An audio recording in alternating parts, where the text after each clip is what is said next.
Blessings, Mahatmas. It's Mahatma Rena from Seed of the Moon.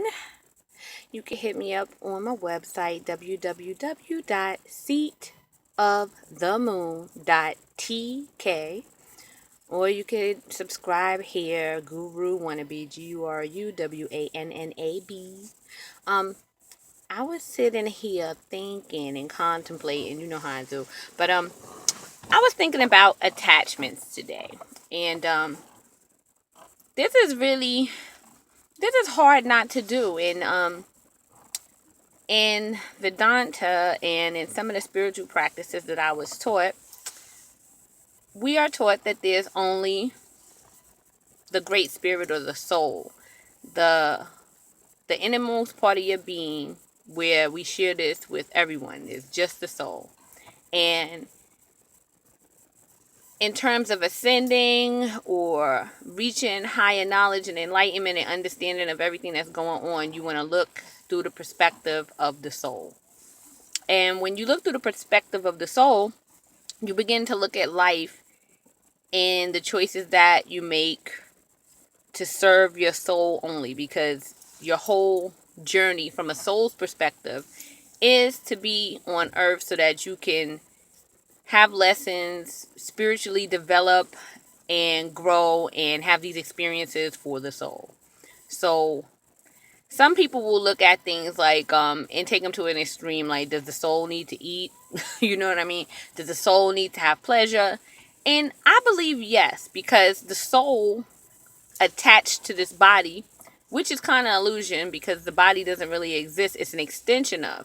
So in understanding the soul, if you can understand attachments in the same perception as how the soul is attached to the body, it's a link or a connection that is made just for communication and experience. If you could kind of look at your life and the connections that you make with people, places, and things in that same aspect, then when things happen between you and these things that you attach to or connect, it'll be a little bit easier to really cope with and deal with, and you won't take it so personal. Like, for instance, if the soul is attached to the body because you are a soul, you're a spirit having a human experience. So it's kind of the same way that you get into your car. When you get into your car and you make this connection so that the car will serve its purpose, which is to transport you, you know, you're going to take care of the car. You're going to do certain things for the car so that you can facilitate travel. You're going to be careful with it. You're going to treat it a certain way so that you can get what it is that, you know, purpose is serving you. And that's what we do with different relationships when we take on different roles, as far as like being a mother, being a father, being a sister, aunt, whether you're a doctor, whatever role that you're taking on. If you look at it the same way you look at how your soul is utilizing your body to have an experience, you're using your car to travel.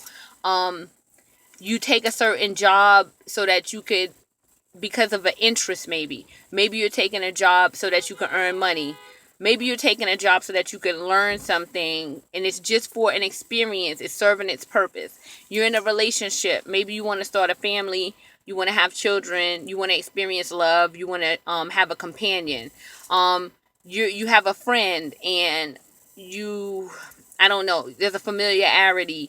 There is an admiration, and you do things to make this person happy, and you want them to make you happy, and you make this connection, these attachments.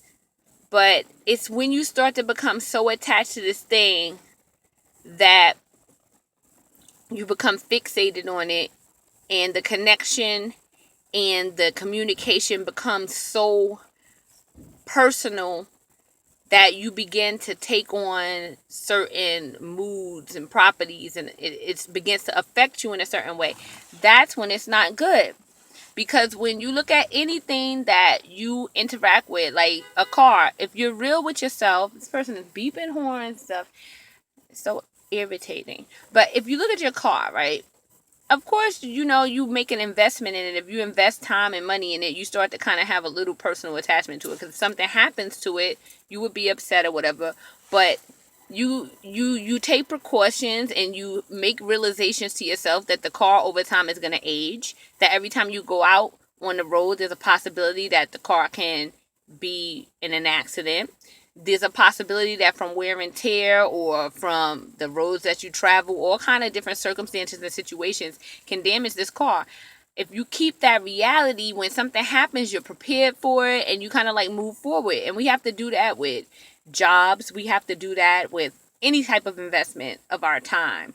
And it'll make things easier. If we look at relationships with people, places, things as just an extension of our experience in our body. So it's an extension. Now we're going to have an experience with a learning experience at school. We're going to learn a trade. We're going to have an experience with work, and we're going to earn money, and it's going to allow us to accomplish certain goals. We're going to have an experience with another person, and maybe we're going to have a family, or we're going to have a friendship, and we're going to grow and develop and influence each other. And all of those are gifts. You know, you're interacting with people, and as long as you don't start having these really outlandish expectations, and it's like our society builds these definitions around certain types of relationships and jobs and stuff like that. Like, for instance, you work at your job, they tell you if you stay here for like 20 years, you're going to get the retirement package, and you're going to get pension and health benefits and stuff like that.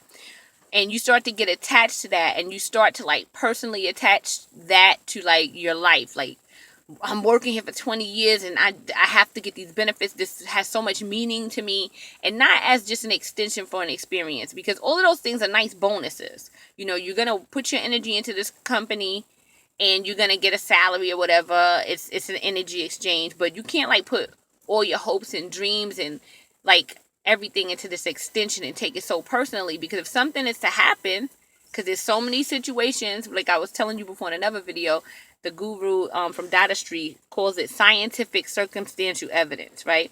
Scientific circumstances, right? So this is like basically the knowing that there's so many different circumstances and situations going on around you at all times that anything could happen. You have no control over anything. So this company could be making millions of dollars, and when it's time for you to retire, just like the job that I worked at, Wachovia Bank, right in front of my eyes, I got hired there because they were getting ready to have a huge portion of the staff reaching retirement age. So they did hiring, and it's all these 65-year-old people, 62, all these people that reached their 25-year mark of working for this company, or 15 or whatever, you know, amount of years. And what happens?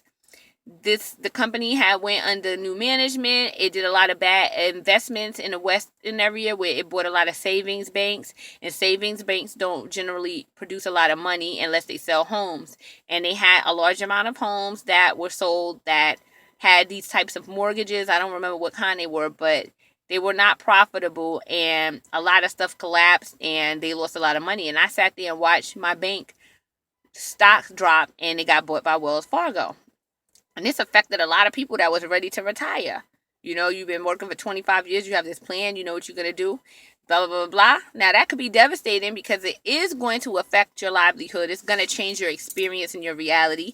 But when it comes to a point where it just, like, totally, like, affects your mind and your ability to concentrate and to focus and to move forward, and it debilitates you, that's when the attachment is really negative. And that's why some of these higher spiritual practices teach that you should not be attached to anything. But it's impossible not to be attached to anything, because an attachment is a connection. But it's the attachment where you take it on as the same way that your soul takes on the body, and then you start to think that you are the body and the ego. You start to identify with the attachment. You start to identify with the connection. Like, I'm nobody without my man.